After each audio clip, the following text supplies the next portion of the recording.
Hello students, welcome in a Sahaj Shikshan YouTube channel.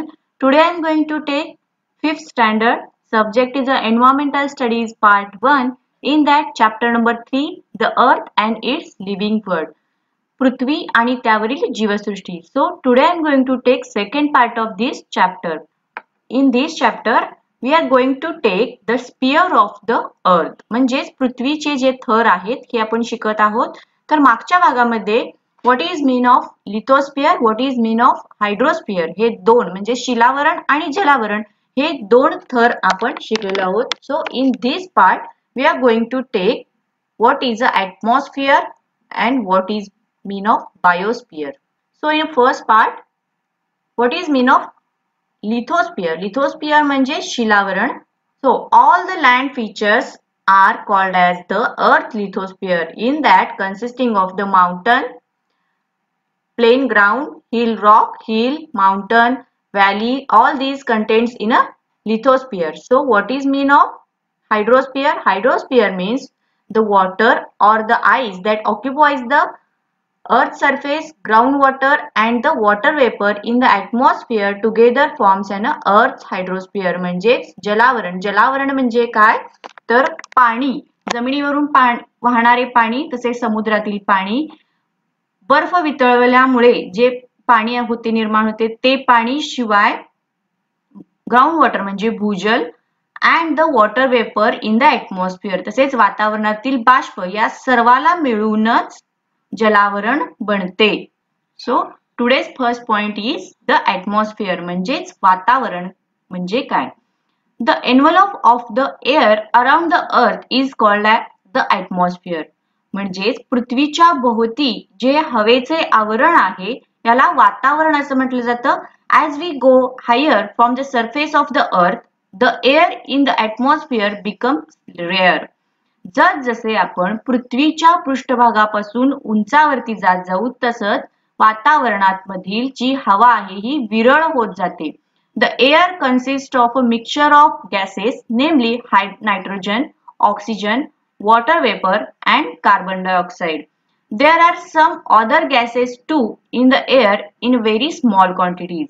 म्हणजेच काय विद्यार्थ्यांनो, see the air consists of mixture of gases म्हणजे हवा जी ही आहे ही हवा काही वायूंचे मिक्सचर आहे. तर यामध्ये मुख्य वायू कोणते आहेत? नायट्रोजन, ऑक्सिजन, पाण्याचे बाष्प तसेच कार्बन डायऑक्साइड हे मुख्य वायू आहेत. शिवाय बाकीचे सुद्धा काही वायू आहेत हे हवेमध्ये they are very in a small quantities म्हणजे ते कमी प्रमाणात आहेत. The layers of the atmosphere are named as the troposphere, stratosphere, mesosphere, ionosphere and exosphere. म्हणजेच हवेचे काही थर बनलेले आहेत. हे थर 5 थर आहेत. तर ते मुख्यतः कोणते आहेत? ट्रोपोस्फिअर म्हणजे तपांबर, स्ट्रॅटोस्फिअर म्हणजे पितांबर, मेसोस्फिअर म्हणजेच मध्यांबर, आयनोस्फिअर म्हणजेच आयनांबर, तर एक्सोस्फिअर म्हणजेच बाह्यांबर. कोणते कोणते आहेत बघा? ट्रोपोस्फिअर म्हणजेच तपांबर, स्ट्रॅटोस्फिअर म्हणजेच पितांबर, तसेच मेसोस्फिअर म्हणजेच मध्यांबर, आयनोस्फिअर म्हणजेच आयनांबर, एक्सोस्फिअर म्हणजेच बाह्यांबर. The layer that extends from the earth's surface to the height of about 13 km is called as the troposphere. म्हणजेच पहिला थर कोणता आहे तर तो आहे तपांबर, त्याला ट्रोपोस्फिअर असं म्हणतात. हा जो थर आहे हा पृथ्वीच्या पृष्ठभागापासून जवळजवळ वरती 13 किलोमीटर इतका आहे. हा जो थर आहे या थराला ट्रोपोस्फिअर असं म्हटलं जातं. म्हणजेच जर हा पृथ्वीचा सरफेस असेल किंवा अर्थ सरफेस असेल तर इथून वरती 13 किलोमीटर पर्यंतचा जो हा थर आहे किंवा हा जो लेअर आहे याला ट्रोपोस्फिअर म्हणजेच तपांबर असं म्हणतात. The conditions in the troposphere change continuously. They affect the living world to the great extent. या थरामध्येच हा जो तपांबर हा थर आहे या थरामध्ये भरपूर अशा घडामोडी होत जातात. म्हणजे याचाच परिणाम हा सजीव जे आहे, सजीव सृष्टी आहे किंवा जीवसृष्टी जी पृथ्वीवरती आहे याच्यावरती त्याचा जास्त परिणाम दिसून येतो. The surface of the earth gets heated due to the heat it receives from the sun. Hence, the air nearest the surface is the hottest. See student, surface of the earth get heated because of the sun receives, because from the sun surface gets heat, hence the air nearest the surface is hottest. तर आता हा पृथ्वीचा पृष्ठभाग हा गरम झाल्यामुळे किंवा याला उष्णता मिळाल्यामुळे जवळची जी काही हवा आहे ही हवा सुद्धा, या हवेचे सुद्धा तापमान आपल्याला गरम आढळून येते. As we go higher in a troposphere, it becomes cooler. जसे आपण पृथ्वीच्या पृष्ठभागापासून वरती जात जाईल तसं आपल्याला त्या हवेचे जे तापमान आहे हे थंड जाणवेल. Almost all the water vapor in the atmosphere is contained in a troposphere. म्हणजेच जे काही हवेतील बाष्प आहे हे बाष्प या ट्रोपोस्फियर या थरामध्येच किंवा तपांबर या थरामध्येच आढळून येते. That is why all weather related phenomena such as the formation of clouds, rain, fog, winds and storms takes place in the troposphere. So here they give the conditions in the troposphere changes continuously. They affected the living worlds to the great extent. म्हणजेच काय तर या थरामध्ये भरपूर ज्या काही घडामोडी होत असतात या घडामोडींचा जो काही परिणाम आहे तो पृथ्वीवर राहणाऱ्या जीवसृष्टीवरती किंवा सजीवांवरती होत असतो. तर त्या कोणत्या कोणत्या घडामोडी आहेत बघा. Formation of clouds, rains, fog, winds and storm या सर्व घडामोडी या थरामध्येच होत असतात. त्यामुळे याचा जो काही जास्त परिणाम आहे हा पृथ्वीवर राहणाऱ्या जीवसृष्टीवरती होत असतो.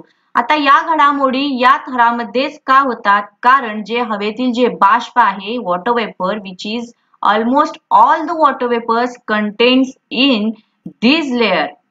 So that's why all weather related phenomena is done in a troposphere. The air on high mountains is rare than air near the earth's surface. म्हणजेच उंचावरचे जे पर्वत आहे याच्यावरती जी हवा असते ही विरळ असते compared to the earth's surface.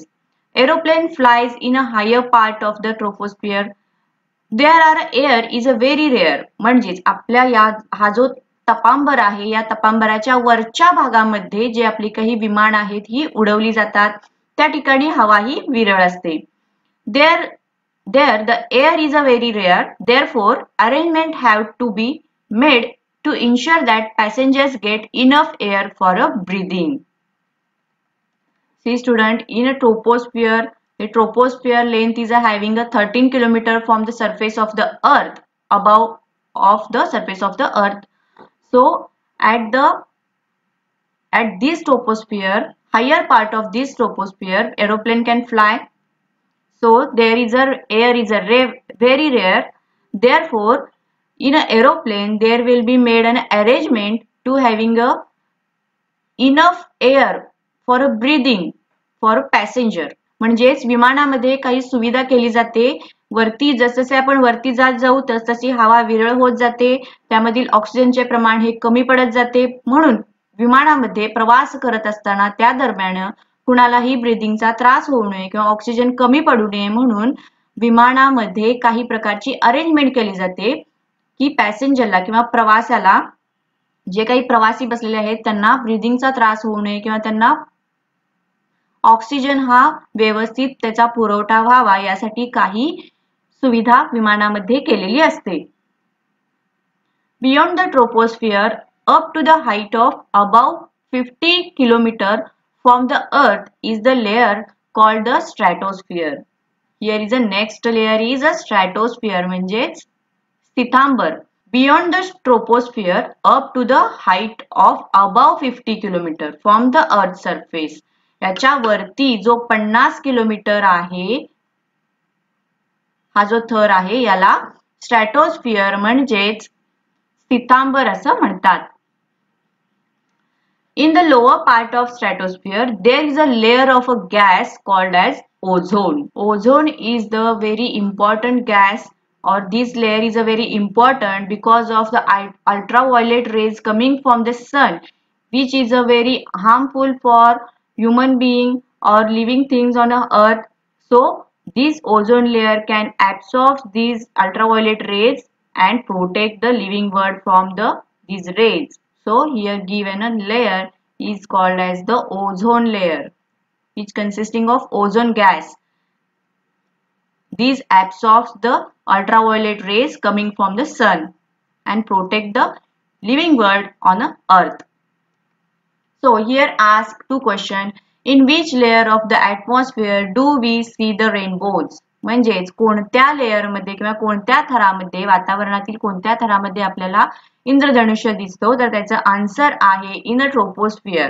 Mountaineers carry oxygen in a cylinder when they climb mountains that are more than 5000 meter high. What could be the reason for that? म्हणजे जे गिर्यारोहक असतात हे 5000 मीटरच्या उंचीवरती जे पर्वत आहेत अशा पर्वतरांगात चढताना ऑक्सिजन सिलेंडर जो असतो तो स्वतः सोबत कॅरी करतात. तर त्याचं उत्तर काय आहे किंवा त्याचं कारण काय आहे? So the reason is, so here get an answer. As we go higher from the surface of the earth, the air in the atmosphere becomes rare. म्हणजे जसे आपण पृथ्वीच्या पृष्ठभागापासून उंचावरती जाऊ तसेच हवा ही विरळ होत जाते. त्यामुळे त्या हवेमध्ये असणारे ऑक्सिजन हा आपल्याला कमी मिळतो. म्हणूनच ते ऑक्सिजन सिलेंडर कॅरी करतात.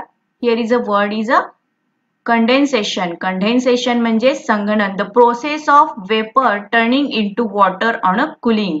म्हणजेच हवेतील जे बाष्प आहे या बाष्पाचे थंडपणामुळे पाण्यामध्ये रूपांतर होणे यालाच संघनन किंवा कंडेन्सेशन असं म्हणतात. So next content is how does it rain. पाऊस कसा पडतो?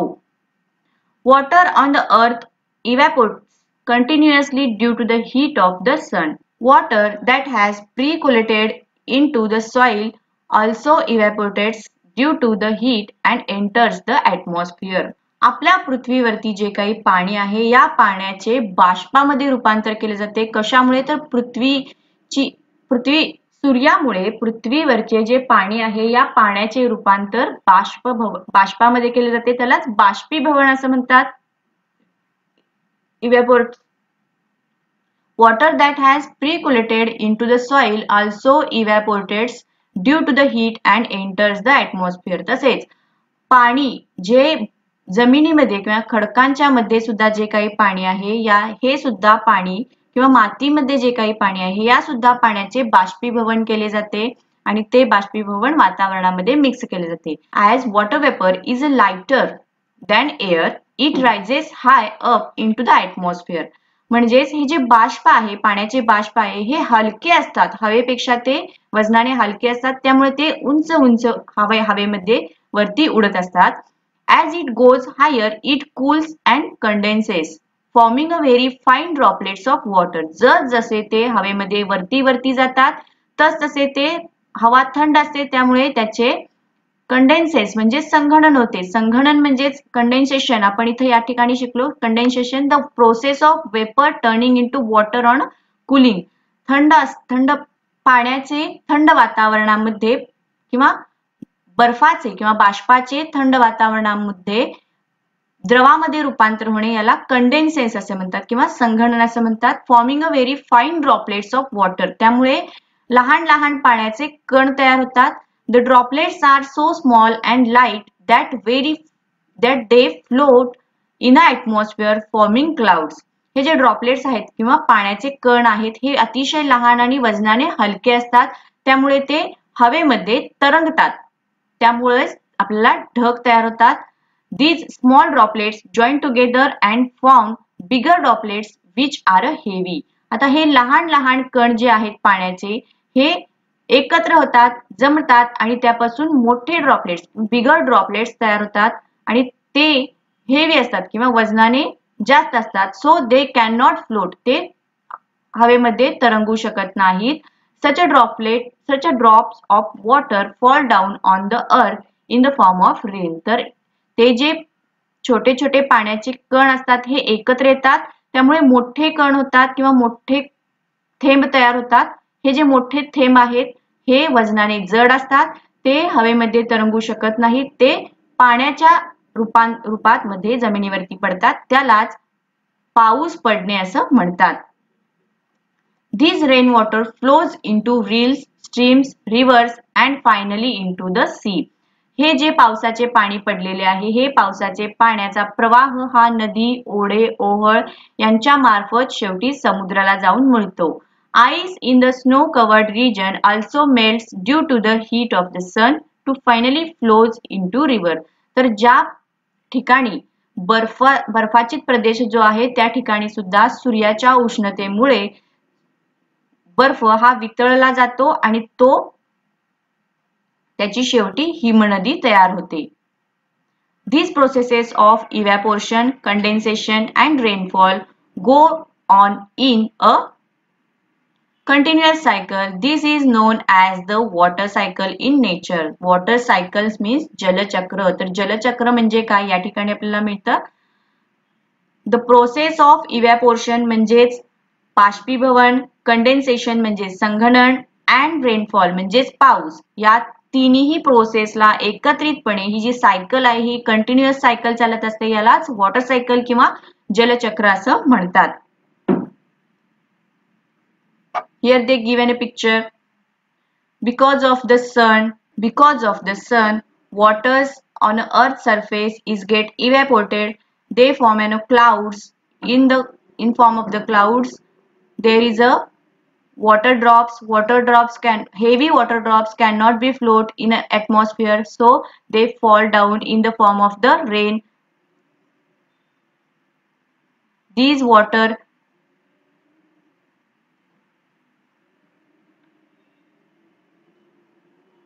is flow in the rivers, streams, so see they also get lastly into the sea. Again from the water they gets evaporated, again they gets condensed, so they gets rainfall.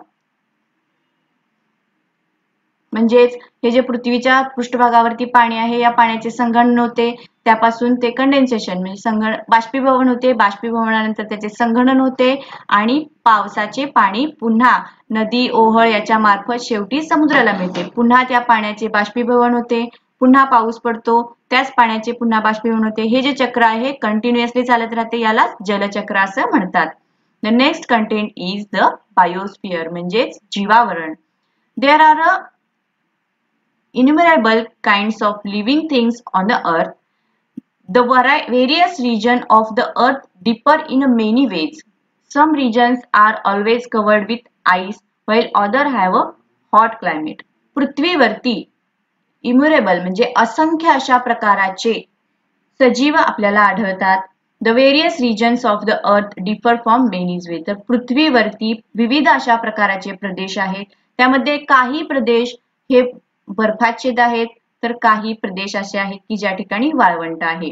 There are mountains in some places and plains in others. काही ठिकाणी उंचच्या उंच पर्वतरांगा आहेत तर काही ठिकाणी सपाट मैदान आहेत. Some places have a lot of rainfall while others are dry desert.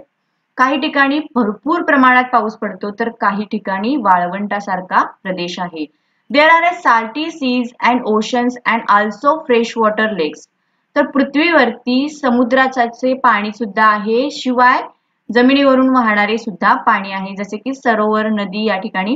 The ocean is shallow near the coast but away from the coastline. किनाऱ्याजवळ समुद्र हा उथळ असतो परंतु महासागर हा किनाऱ्यापासून दूर असतो. The ocean can be several kilometers deep. म्हणजे महासागर हा जो ओशन म्हणजेच महासागर हा समुद्र किनाऱ्यापासून लांब असतो किंवा काही किलोमीटर वरती तो असतो, खोलवर असतो. We see the great variety in the living things that inhabit these different regions. पृथ्वीवरती राहणाऱ्या ह्या ज्या विविध सजीव आहेत यांच्यामध्ये आपल्याला वैविध्यता दिसून येते. The polar bear is seen only in the snowbound polar region. म्हणजे उदाहरणार्थ काय तर ध्रुवीय बर्फाळ प्रदेशांमध्ये राहणारे ध्रुवीय अस्वल हे फक्त त्याच ठिकाणी आढळून येते.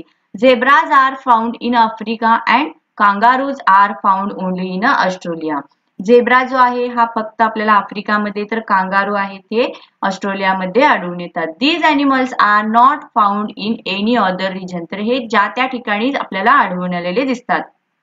Elephants and lions are found in a region of hot climate. म्हणजेच उष्ण प्रदेशामध्ये हत्ती आणि सिंह हे प्राणी आपल्याला आढळून येतात. त्याचप्रमाणे जसं प्राणी आहेत किंवा त्याचप्रमाणे वनस्पतींचे सुद्धा आहे. Plants in all these different regions also shows a great variety. वाळवंटाच्या ठिकाणी आपल्याला काटेरी वनस्पती दिसतील, तर पावसाच्या ठिकाणी आपल्याला मोठ्या मोठ्या वनस्पती किंवा मोठी मोठी अशी झाडे दिसून येतील. म्हणजेच the variety of plants is also having in a earth surface. This variety is a characteristics of those different region. तर ही जी सजीवांमधील विविधता आहे ही त्या प्रदेशांचे वैशिष्ट्य आहे. Many different kinds of plants, animals and microorganisms are found everywhere on earth, on land, in water and in the air. पृथ्वीवरती सगळीकडेच प्राणी, वनस्पती तसेच काही सूक्ष्मजीव आपल्याला सगळीकडे आढळून येतात. ते मग पाण्यामध्ये असू देत, हवेमध्ये असू देत किंवा जमिनीवरती असू देत. Living things exist in a lithosphere, hydrosphere and atmosphere.